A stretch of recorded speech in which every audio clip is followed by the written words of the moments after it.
Good evening. Welcome, everyone. Thanks for tuning in to our first virtual annual celebration. I'm Clinton Begley, Executive Director. And before we get started, we wish to acknowledge that the watershed is the traditional homelands of the tribes and bands of the Kalapuyan people. Following treaties in the 1850s, the Kalapuya people were dispossessed of and forcibly removed from their indigenous homeland by the United States government. Today, many descendants are citizens of the Confederated Tribes of the Grand community and the Confederated Tribes of the Siletz Indians. We acknowledge that we are on occupied lands and express our respect for the Kalapuya and all tribal nations of Oregon and the important contributions they continue to make to their communities, including to the stewardship of this watershed. Now I'm going to turn it over to our board chair, Shelley Miller, to kick off our virtual event. Take it away, Shelley.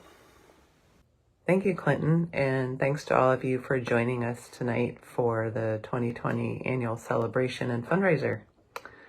This year has definitely provided some unique challenges, and we especially feel that this time of year when we're accustomed to gathering together in person to celebrate this amazing watershed community. However, there's still much to celebrate. This year presents an opportunity to be innovative and provide a virtual celebratory experience. We feel we've got a great program for you tonight. Tonight's event will be about an hour, and be sure to stick around until the end as we'll be awarding door prizes. Anyone who's donated any amount to the council as part of our annual celebration is eligible. I hope you've been enjoying the content of this week-long event so far, where we've shared short features focusing on each of this year's watershed awardees, as well as a few teasers of the premiere of our full-length video, Building a Better Tomorrow Together. But first, we have a short bit of business to attend to. We want to take a few moments to acknowledge our incredible board and staff, and especially thank all the people who helped make the council a success. This year, we're doing something a little different and have set a goal to raise $10,000 associated with this event. Thank you to everyone who's given thus far. We're inspired by the generosity of this community, and it's because of your gifts that we're able to do this important work. We especially want to thank our event sponsors, Seneca family of companies, Stroda Brothers Farm, and Wintergreen Farm. We also want to thank the businesses who donated gift items for our awardees and for the prize drawing. Those include Down to Earth, Hummingbird Wholesale, Glory Bee, High Pass and Brigadoon Wineries, and Sweet Life Patisserie. I'd like to especially thank Wintergreen Farm not only for donating the proceeds of each CSA vegetable box sold, but also for providing the delicious fall recipes. This provided a special opportunity to connect to the watershed and to its bounty. Now I'd like to turn it over to my fellow board member, Al Hernishin, who's going to talk more about how you can give to the Long Tom Watershed Council. Al? Thank you, Shelley. Yes, this year's celebration is a fundraiser event. What we did is we set a goal of $10,000, and so far we've raised about $4,000. So we're already about 40% of the way there. And tonight we're asking for your help in getting the rest of the way. Your gifts and donations really are the lifeblood of our organization. And they're a way that you, our supporters, can help enable the Long Tom Watershed to become a healthy and sustainable community for all. Some examples, if you want to know where your money's going, some examples of what your donations and support have enabled us to do just in this past year, which has been a crazy year, but think about what we've been able to get done. We've helped secure over $2 million in grants and other gifts and donations, and that's what's called leverage, and that's what your donations can go for. We planted over 124,000 native plants and shrubs and trees, and that's a lot of stuff. We've restored and enhanced some 50 acres of important oak habitat. We've been able to use some technology in this crazy year to connect with you, our members online. And we've done some great programs like Lark TV and Turtle Tales and our video on the Coyote Creek project, which is really kind of an amazing place. And perhaps most importantly, at least in my opinion, is your support allows us to build productive and collaborative partnerships with other private conservation organizations, with public conservation groups, and they allow us to use the best talent, the best resources. We use science-based information, and what we can do is we can create and fund programs that are going to enhance the Long Tom Watershed, not only now, but also building a legacy to pass on into the future. So this is why your donations are important. In a few minutes, you're going to see another video that highlights the nature of working together and cooperating as a community to build a vision and a hope for a healthy future and a sustainable watershed going forward, that's what it's really all about. And so really, it's your gifts that help create that vision. They make it come to life, and this is why we're asking for your support. We humbly ask that you consider a generous donation to the Long Tom Watershed Council this year. You can visit our great website. If you haven't been to longtom.org yet, check us out. We've got some really cool things on there, but we also have a way that you can donate directly through this website, and that's what we're asking for. We appreciate your help and support, so thank you very, very much for all you do for us, not only in the past and right now, but also in the future going forward. Okay, well, now on to our annual awards. Each year, what the council does is we honor some of our outstanding partners and landowners and volunteers, and the Long Tom board and staff. We recognize that those that we work with really are the ones that we work for, and they really are the ones that make the watershed a great place to be in, and they're the reason we exist. And so what we'd like to do this year is we'd like to express our thanks to 3 community partners. Eugene Water and Electric Board, or EWEB, we appreciate working with them, Oregon Pacific Bank, and Robin FitzClemen. We have 2 project landowners that we'd like to honor, the Little Red Fox Farm, which is the Casares family, and Cathy Swanek and family. And these project landowners, they're amazing. I personally am the beneficiary of a landowner project with the Long Tom. And what's so cool is that we can take a vision of what we want our property and our land and our watershed to become, and through the technical support and resources that the Long Tom can bring to bear, they make things happen. And it's been a pleasure for me over the last few years to see how this project's progressed, and I couldn't have done it alone. And so thank you so much, and I'm hoping our landowners and project cooperators feel the same way. So thank you guys.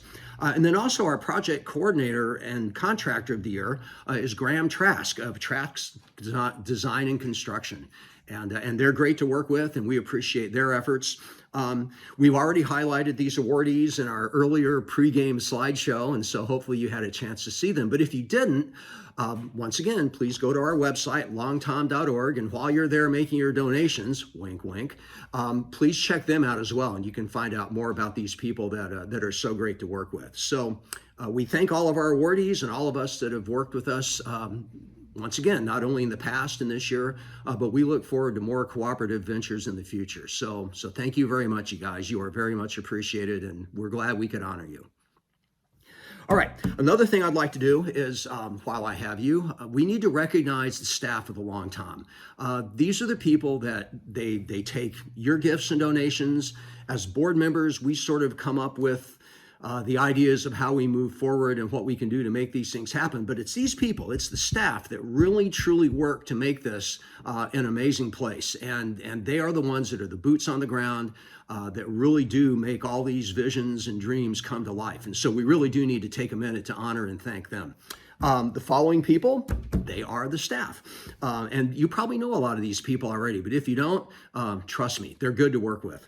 Abby Kohlhauer, Dana Dedrick, Miranda Hawks, Heidi Heisler, Jed Call, Katie McKendrick, Sydney Nyland, Amanda Reinholtz, Lorette Wagoner, Sarah Whitney, Rob Holshaw, and Clinton Begley. And these people are amazing folks. They're all good people. I've been so fortunate to get to know them, some longer than others, but really in the last couple of years, I've gotten to know all these people, and I do treasure the time I spend with them, because every time I'm with them, I learn something, and they are great, great folks to work with. So thank you, staff. You are very much appreciated and honored, and we're glad we can do what we can for you. Okay, well, that's it for me. We appreciate everything you've done. Thanks for listening to me. And it's now time for me to turn this over to our executive director, Mr. Clinton Begley. So there you go, Clinton, all yours. Thanks, folks. Appreciate everything. Bye-bye. Thanks, Al. That's really great to hear. Of course, as executive director, I get to lean on the collective wisdom that our board of directors bring to the table. and learn from all of you how we can work better together and how staff can best support our watershed community. So I want to take a moment to recognize each of the hardworking volunteers who served the board this year. Jabrila Villa, Jamie Newsom, Jody Summers, Pat McDowell, Lindsay Reeves, Taylor Evans, Shelley Miller, Al Hernishin, and Nikolai Hall. Both Nikolai and Jody are rotating off this year, and we're incredibly grateful for their service to the council, so thank you both. Those who followed the council for a while and have been to a few of these know that we're usually in the process of voting to affirm new board of directors at our celebration. 2020 has thrown us some curveballs, and the reality is that we want to take some more time. We want to build some better relationships, and we want to make sure that we do this right. So we'll be back in 2021 with an opportunity for the membership to affirm new board of director members, and we do still have some vacancies. So if you are interested or you know someone who's interested, have them reach out to me, and I'd love to talk with them. So next, Shelley is going to introduce the main event, and be sure to stick around for our door prize drawing at the end. As I referred to earlier, we released a series of short videos over the last week featuring the voices and stories of some of the people in this watershed who have a special connection to this place and are valued partners of the council. In a year that's been very challenging for many, we wanted to share stories acknowledging Indigenous history and knowledge, inspiring collaboration, finding common ground, celebrating diversity and shared accomplishment, and perhaps most needed right now, stories of hope for a promising future for the Long Tom Watershed and the diverse people who call it home. Hope for a more perfect tomorrow. We want to take a moment to recognize each of the voices you're about to hear from in this video and thank them for their participation and sharing their stories with us. Those folks are Joe Scott, Jabrila Villa, Heron Bray, Sally Villegas Moore, Casey Roscoe, Peg Boulay, Bruce Newhouse, and Gary Holzbauer. So without further ado, tonight we're very excited to premiere Building a Brighter Tomorrow Together, produced by Cliff Etzel of CE Visuals. We invite you to sit back, grab your popcorn or squash soup, and enjoy this 15-minute presentation.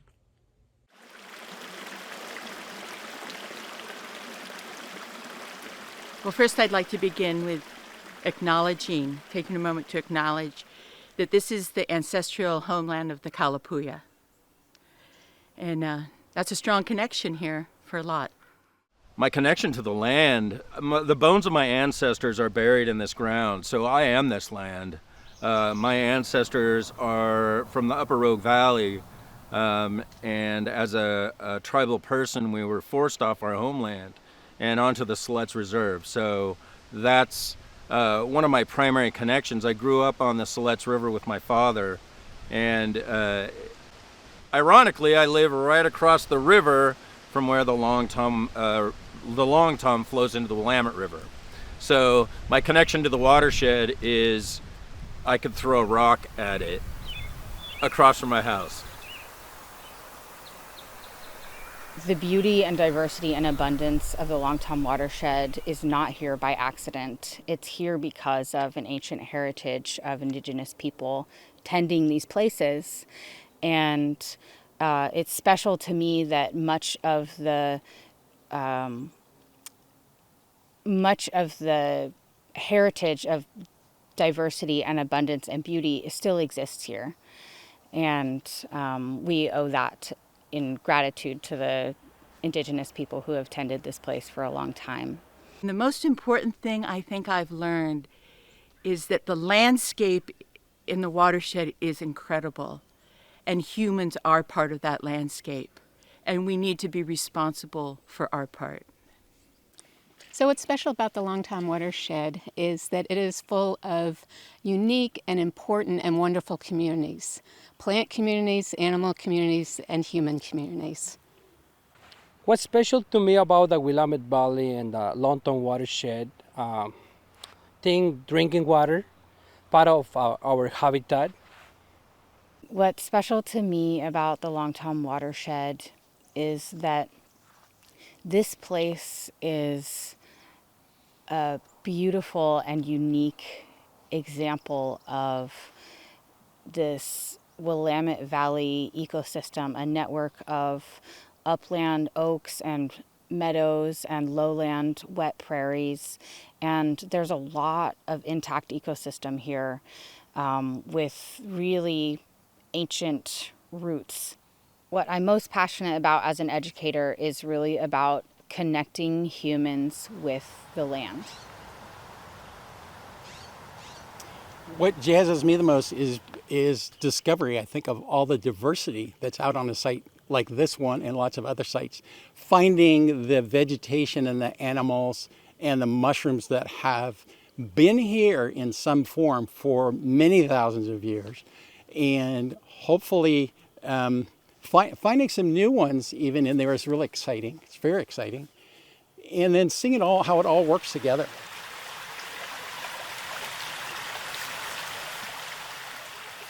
I think their biggest accomplishment has been getting so many people to cooperate, because, you know, the watershed is huge.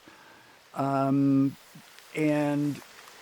so there's so many different property owners all, you know, along the creeks and the river, and they've brought all these people together and gotten them to cooperate. And I think that's what's made the biggest difference. Well, what excites me about the watershed and the Watershed Council is I've seen just this wide variety of people from all over the area that have come together to make a huge impact on the watershed. I love the Long Tom Watershed Council, and the reason is I feel like they embrace not only people that want to come to them and be helpful and volunteer, they embrace whole communities and make their surroundings better and more natural.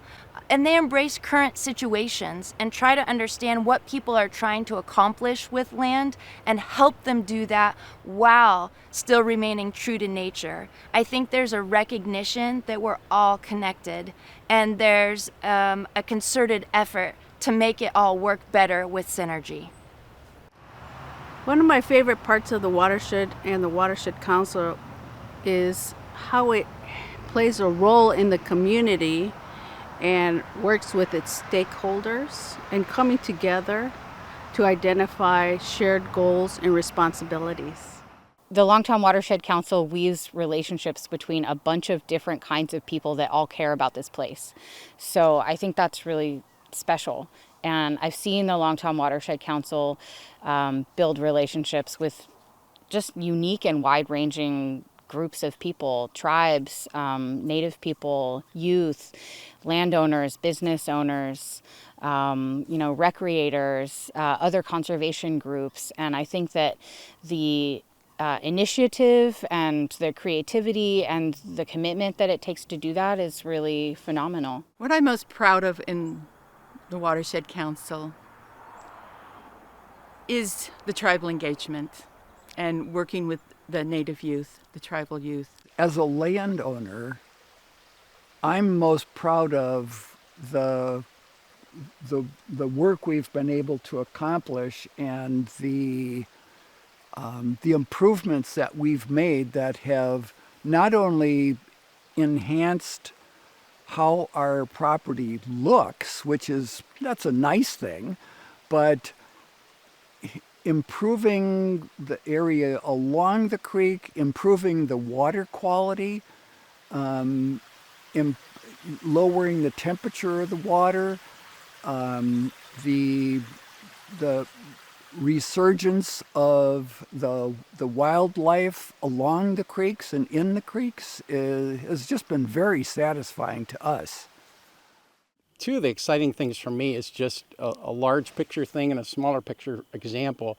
Larger picture is just partnering and sort of putting out those feelers and working and developing partnerships with a lot of different community groups. I think the council's greatest accomplishments have been creating a culture of trust and care and collaboration around our shared love for this watershed, and bringing people together and getting everybody's knowledge so we can work better to help our watershed. The greatest accomplishment to me that the watershed has provided is communication. Having that dialogue is very critical to make progress. What I'm proud about is to see all these projects with really beautiful habitat, and that's part of fixing our ecosystem. What inspires me about this work is seeing all these projects changing over the years, and every time I come here I see all of this is changing to different. The Watershed Council has been taking on more complex, important, and impactful projects like working with Native communities to bring back fire to the landscape, hopefully, proactively, like dealing with urban water, stormwater runoff, and like improving fish passage so maybe salmon can come back and move throughout the watershed.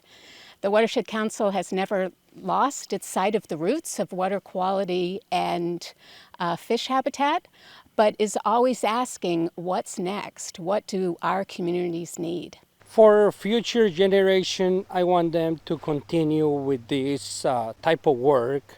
The climate change is changing so much, and I think if we continue with all this interplanting, it's going to help so much. My hope, I've actually started out with the hope that this was, it was going to be successful, that people were going to work together. And that hope has been, for me, it's mostly realized. The council's greatest strengths as a partner is to be at the table with knowledge and to add their thoughts and opinions without trying to control. So they come with this exuberance and this excitement that we're going to make things better, and then they just offer what they think might make things better. And that's exciting, and it doesn't feel fearful or scary. It feels fun, like a great partnership should.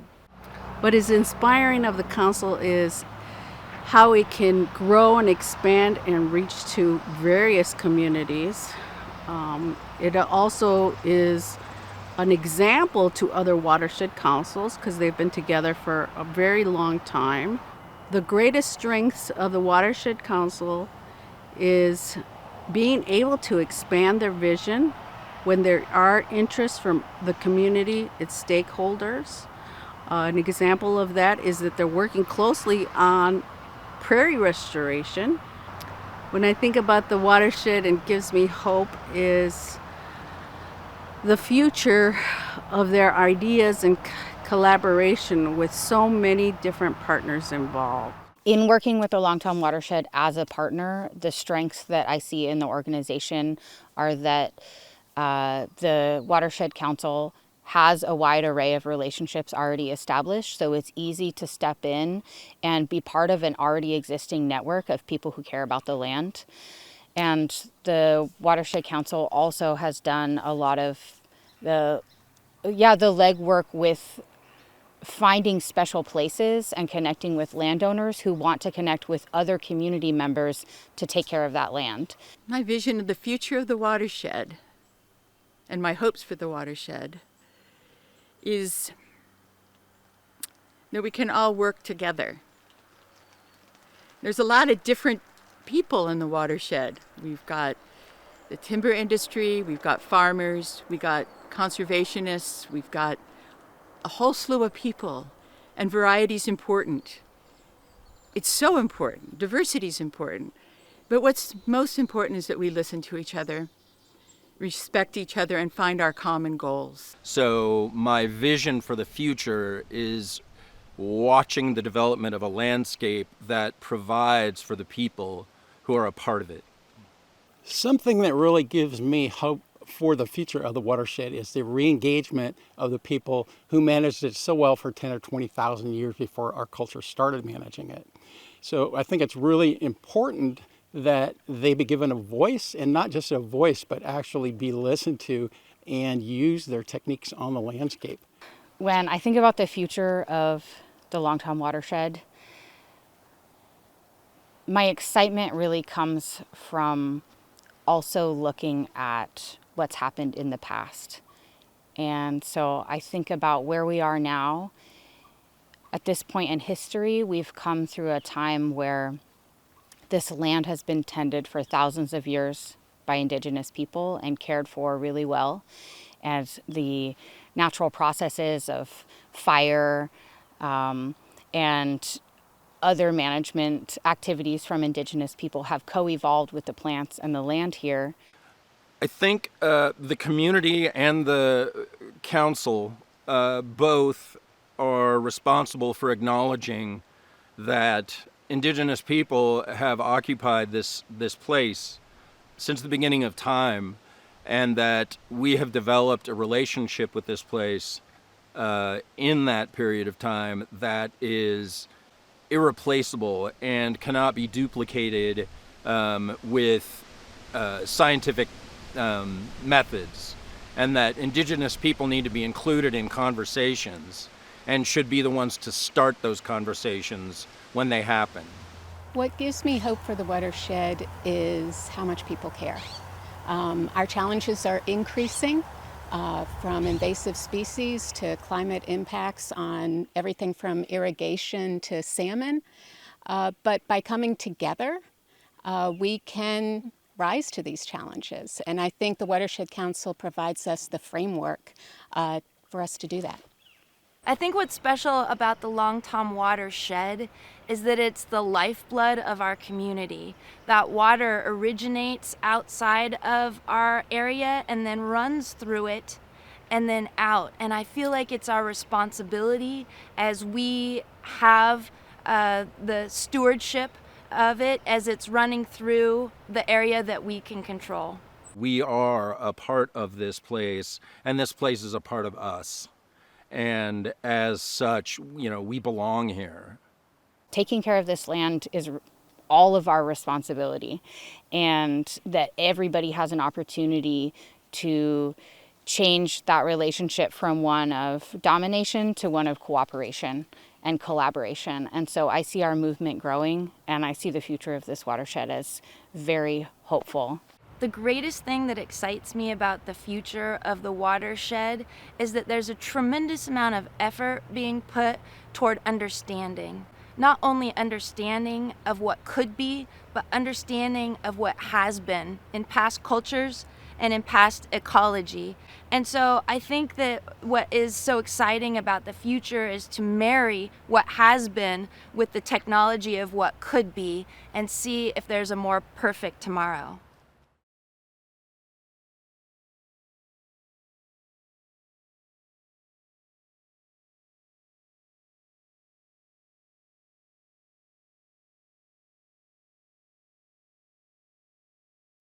That was great. I hope everyone found that as inspiring and meaningful as I did. And I'd like to take this opportunity to once again thank all the community members who shared their stories with us, and to thank Cliff Edsel for really pulling that all together so beautifully.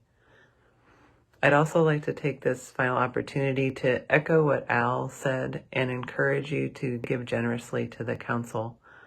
Whatever amount you're able to give is meaningful and helps us continue to get this valuable work done. As a reminder, you can donate through our website at longtom.org/donate. And as an added incentive, if you donate by the end of the day on Wednesday, you'll be eligible to win a bottle of wine from one of our local wineries. I'm now going to turn it back over to Rob and Clinton to give away some of those fabulous door prizes I mentioned earlier in the evening, and to close the event. I want to personally thank you all for joining us this evening, and hope you have a great rest of your year. Thank you, Shelley, and hello, Watershed friends. I'm Rob Hosha, Operations Director for the Council, and now we're going to do our drawing and give away some prizes. And as a gesture of our gratitude for everyone who's given and their generosity, we've entered the names of anyone who's donated a gift of any amount as part of our annual celebration campaign over the last few weeks. And while the video was playing, we drew some names, 5 names, and we have selected our winners and we'll announce them now. But first, I'll reveal the prizes. One, we have a plush river otter with an LTWC bandana. Secondly, we have a steel pint glass with an LTWC logo. Third, we have a $25 gift certificate from Sweet Life Patisserie. Next, we have a down-to-earth gift basket full of goodies. And finally, we have the book Along the Long Tom River, Observations from Past and Present, which was written by former board member David Turner. And again, anybody who donated a gift of any amount over the last few weeks as part of this campaign was eligible to win a prize. And the winners are, for the plush river otter, the winner is Matt Michelle. Congratulations, Matt. The winner of the LTWC steel pint glass is Laura Coulter Beebe. Congratulations, Laura. Next is a $25 gift certificate to Sweet Life Patisserie. The winner is Steve Soltez. Congratulations to Steve. Next, we have that down-to-earth gift basket, which includes a bunch of goodies. There is a mushroom knife, a long-sleeve mushroom t-shirt, 4 mushroom glasses, and it's all included in this handmade Bulga basket. The winner of that basket is Gail Kohlauer. Congratulations to Gail. And then finally, our final winner of the book Along the Long Tom River, written by David Turner, is Paula Kahn. Congratulations to Paula, and congratulations to all of our winners. And we especially want to thank any business who donated a prize towards this drawing or donated some gifts that we could give away to our award winners tonight. So if your name was called and you won a prize, someone from the Long Tom staff will be reaching out to you to confirm where to send your gift, and then we will be sending that to you in the mail. And remember, we will be doing an additional drawing for anyone who donates between now and the end of the day on Wednesday. We have 6 additional prizes, and they are bottles of wine from High Pass and Brigadoon Winery. So if anyone who gives between now and the end of the day Wednesday, we will draw their name on Thursday, and then we will announce those winners on Thursday. So please make sure you give by the end of the day Wednesday. Thanks to everybody who has donated to support the work of the council as part of this campaign. And now I will turn it back over to Clinton for some final words. Thanks, Rob. I just want to close by thanking everyone for tuning in tonight. It's been fun putting this together, and really grateful to Cliff Etzel for helping us figure this out. I'm really grateful to all of our speakers who took the time to share with us and with all of you what they think is pretty awesome about this watershed and their hopes for the future. So I want to thank all of our sponsors again, Schroeder Brothers Farm, Seneca Family of Companies, and Wintergreen Farm for all of their help and support. This will be on YouTube. We'll put it on our website. We actually have some bonus features that are going to come out in the next couple of days. Some clips that you didn't see tonight. You still have an opportunity to give, of course, and there'll be plenty of opportunities for you to see this again and share it with your family and friends. So thank you so much for being a part of tonight, and have a great rest of 2020. We'll see you in 2021. Have a good evening.